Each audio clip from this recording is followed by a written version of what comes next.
Greetings, visionaries. This is your host, the INFJ Visionary.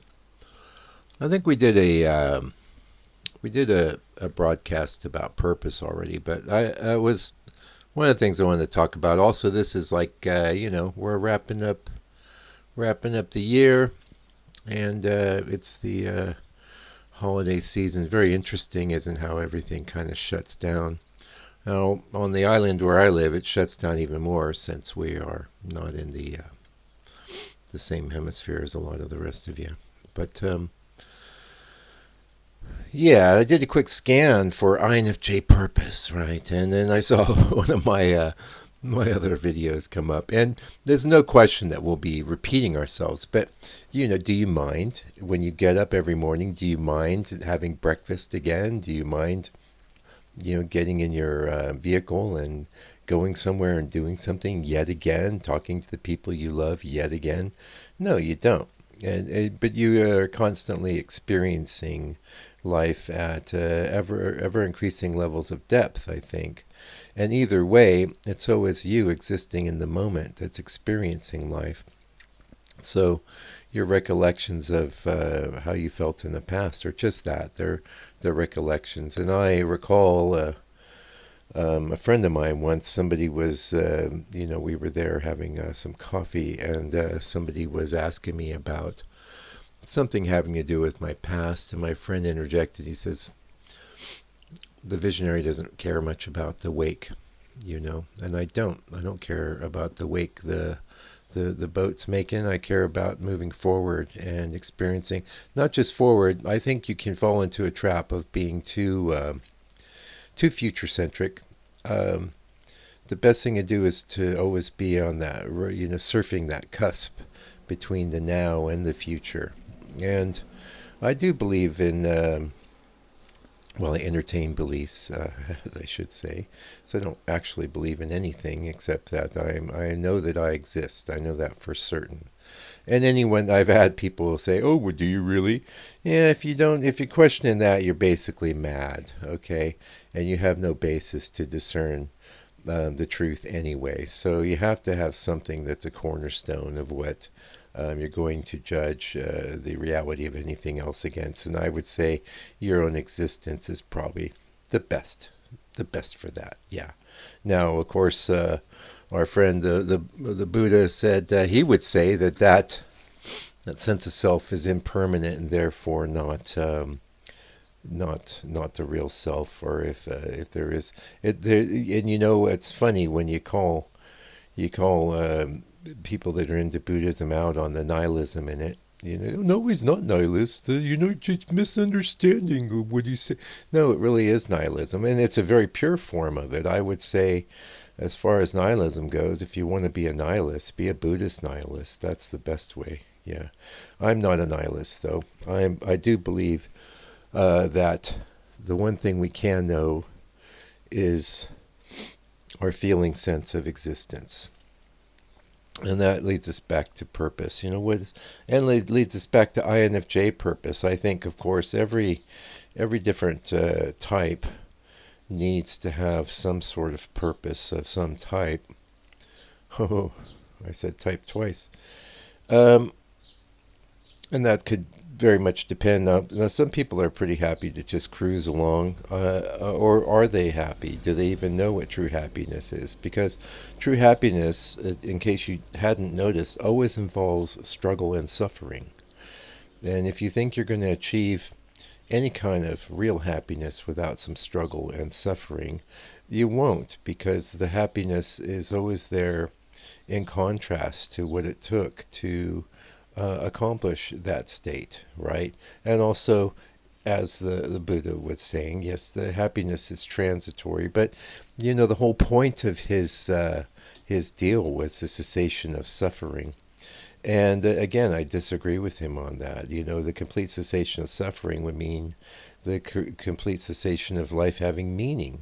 We can't have an existence that's meaningful without struggle and suffering. And that doesn't mean that I want any extra. As a matter of fact, the best thing you can do is harness this knowledge and start building with it, start creating with it. Be the architect of your own existence. And here we are on the cusp of a new year. Now, I never was one for New Year's resolutions. I do make certain sorts of resolutions here and again, but I'm not that interested in goals, for example. I'm not that interested in setting a firm sort of goal. But that said, there are things that I aspire to. There are things that I want to be part of, mostly my work life, which is incredibly meaningful to me. It's not something that I do just to exist, and that's my message to you again, as I was saying at the beginning. Yes, you've heard from me before, but if you don't have something, and I think for a lot of young people these days, they've been so immersed in so many different variables and variations of reality that they could choose from or be entertained by, that it's often hard to get themselves to coalesce around something that actually has meaning. But it doesn't really work that way. Things that in your life, and I would include even people in this, have meaning to you only when you invest yourself into them. So let's say, for example, you wanted to be a sculptor. You think Michelangelo is pretty cool, and you'd like to start chivying away either at wood or stone or something like that. You could actually even start by working three-dimensionally with clay. That'd be a lot easier. Or you could just go get yourself a piece of wood and a chisel and a hammer and start pounding away at it. And the thing is, I think a lot of in the old days, in human society, we all knew that you couldn't do anything good without working at it. That's why people that had some artistic or ability or wanted to learn a craft of some type would be apprenticed to a master, and mastery had a lot more respect in the world back then, because let's face it, so much of what technology is, or was, I should say, was human endeavor, human knowledge, and human craft, employed again and again to create things, whether it was a building or a car or a work of art. It's all the same difference. So don't think that anything has intrinsic meaning in and of itself. It doesn't work that way. You got to pick something, and I'll be honest with you, it doesn't really matter what you pick. The world doesn't need more statues or paintings or cars or whatever it is you might want to get invested in. But the world does need your painting or your sculpture or your song. Um, it may not end that. We are in the last minute. This is another idea that I've been entertaining. So perhaps it's frustrating for you to have been creating things and working at it for a while, to the degree that you have accomplished some mastery in that field of endeavor. And but what's not coming in is the financial remuneration or attention that you feel your work deserves. Just keep in mind that I think this, we haven't used the word matrix in this broadcast yet, so we're going to go ahead and use that. This is a sort of reality interface, a matrix that we're involved with, invested in. And everything here is connected to everything else.